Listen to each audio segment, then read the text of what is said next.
जितने लोग आपके पिताजी को जानते हैं उतने लोग आपको उनके नाम से पहचानेंगे। लेकिन जिनकी हम लोग यहाँ पर 1016वीं जयंती मना रहे हैं, उनके नाम से हम सब लोग जाने जाते हैं। उन्हीं के नाम से समाज में हम लोगों को एक अस्तित्व मिला है। तो अगर जिनके नाम से संपूर्ण भारत में हम लोग जाने जा रहे हैं, उनके बारे में अगर हम लोग अच्छी तरीके से नहीं जानेंगे तो हमारी पहचान धूमिल हो जाएगी, दब जाएगी, है ना। देखिए, आप सभी महिलाएं यहाँ पर बैठी हैं, आप सब लोग पूजा करती हैं ना। जिसको जो भगवान अच्छे लगते हैं उनकी आप लोग पूजा करती हैं।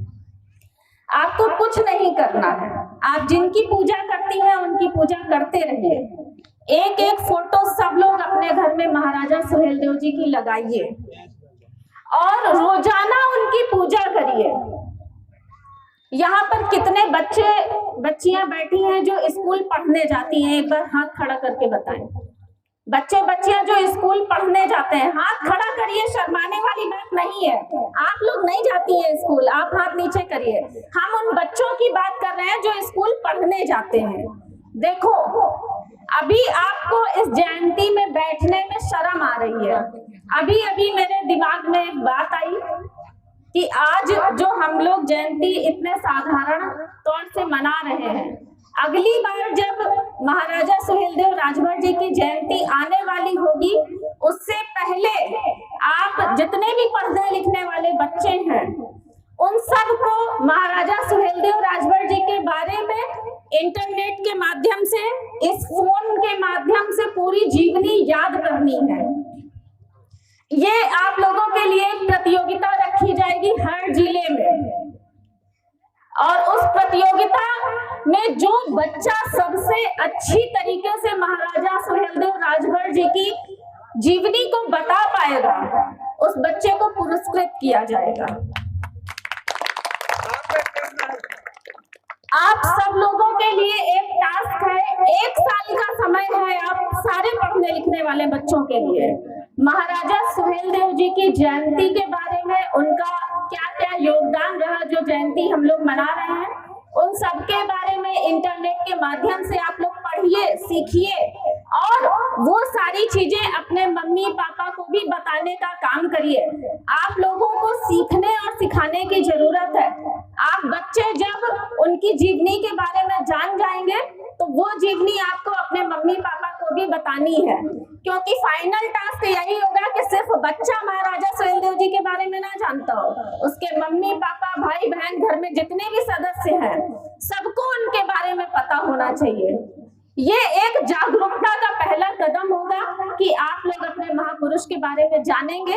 जो आज आप बैठने में शर्मा रहे हैं यहाँ पर, कल आप सबके हाथ में माइक होगा, आप सब लोग महाराजा सुहेलदेव राजभर जी का गुणगान कर रहे होंगे, है ना। तो ये सारी चीजें कितने बच्चे मुझे अगली बार सुनाएंगे महाराजा सुहेलदेव राजभर जी की जीवनी? एक बार हाथ खड़ा करके बताओ, बताइए कितनी शर्म आ रही है ना। चलो, इस बच्ची के लिए जोरदार तालियों से स्वागत करिए। कम से कम इतनी हिम्मत आई। आप लोग आज जैसे हैं ऐसे कभी नहीं थे। अगर हम लोग महाराजा सुहेलदेव राजभर जी की जयंती मना रहे हैं 1016 साल बाद, तो इसका मतलब इन्होंने कुछ ऐसा किया होगा जो 1016 साल बाद हम इनकी जयंती मना रहे हैं। नहीं तो अपने बाबा का नाम भी मरने के बाद भूल जाते हैं लोग, भूल जाते हैं ना। तो देखिए, आप लोग सबसे पहले तो घबराने लगते हैं कि धूप लग रही है। हम सही बताएं, हम लोग जिस समाज से आते हैं, हम रहते हैं झोपड़ियों में। झोपड़ी प्रभावित होती है धूप से भी, बरसात से भी और सर्दी से भी। जब हम हर मौसम में अपने घरों में प्रभावित होते रहते हैं, यानी कि गर्मी में झोपड़ी में रह रहा है तो हमें गर्मी प्रभावित कर रही है, गर्मी लग रही है। बरसात में हमारी झोपड़ियों में पानी टपकता ही टपकता है। सर्दी में हम अच्छी तरह से सर्दी से बच नहीं पाते झोपड़ियों में। तो फिर किस बात की गर्मी आपको यहाँ बैठने में लग रही है? हम मजदूर वर्ग के लोग हैं। अगर हम ये देखेंगे ना कि आज बहुत तेज धूप है, आज हम मजदूरी करने नहीं जाएंगे, तो रात में हमारे घर चूल्हा नहीं जलेगा। जलेगा? नहीं जलेगा।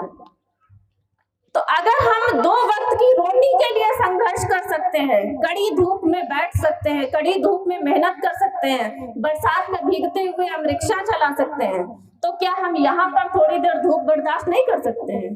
कर सकते हैं। आप लोग ये मत सोचिए कि हम लोग टेंट के नीचे बैठे हैं इसलिए बोल रहे हैं। टेंट के नीचे तो हम लोग आज बैठे हैं ना, बाकी दिन तो हम लोग भी गली गली घूमते हैं कि नहीं घूमते हैं? तो आपसे ज्यादा सर्दी गर्मी बरसात हम लोगों को प्रभावित करती है। लेकिन अगर हम लोग ये सोचकर बैठ जाए कि आज बहुत तेज धूप है, आज हम अपने समाज के बीच में नहीं जाएंगे, तो एक दिन हमारा समाज और पीछे चला जाएगा ना। तो ये सारी चीजें हम लोगों को नहीं सोचनी है।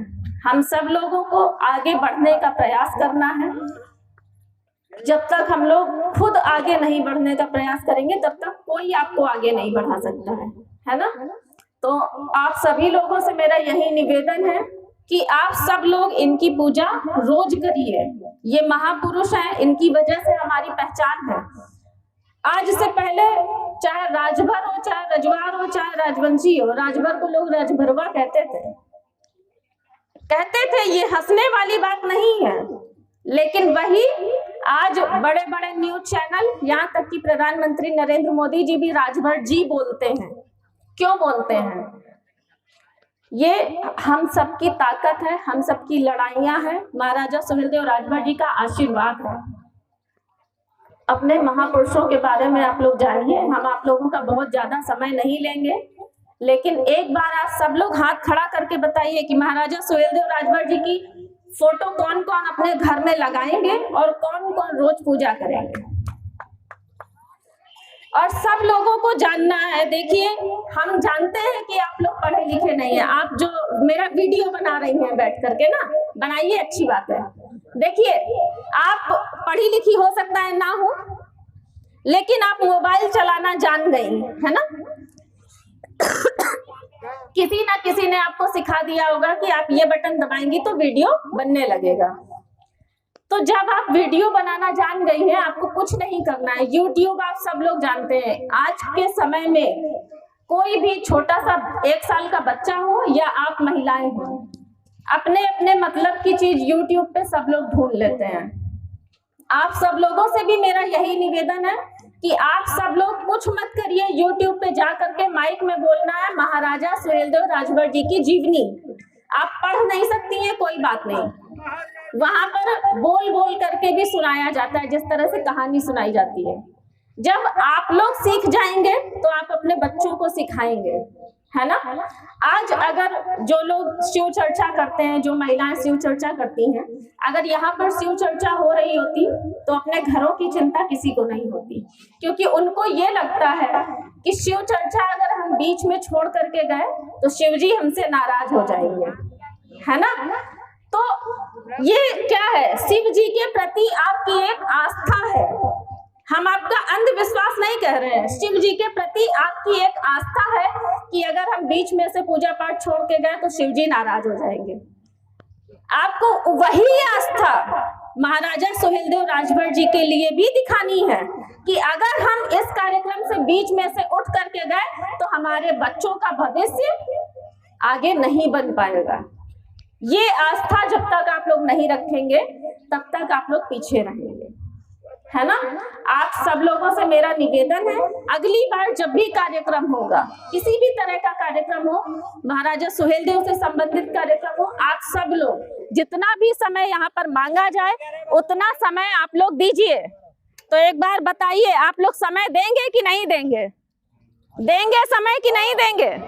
देंगे, है ना। देखिए, लाइट चली गई, आप लोगों का ध्यान भटक गया, लेकिन मेरा ध्यान नहीं भटका। इसलिए आप लोग थोड़ा सा ध्यान केंद्रित करना सीखिए। और इसी के साथ हम अपनी वाणी को विराम देंगे। जय हिंद, जय भारत, जय सुहेलदेव।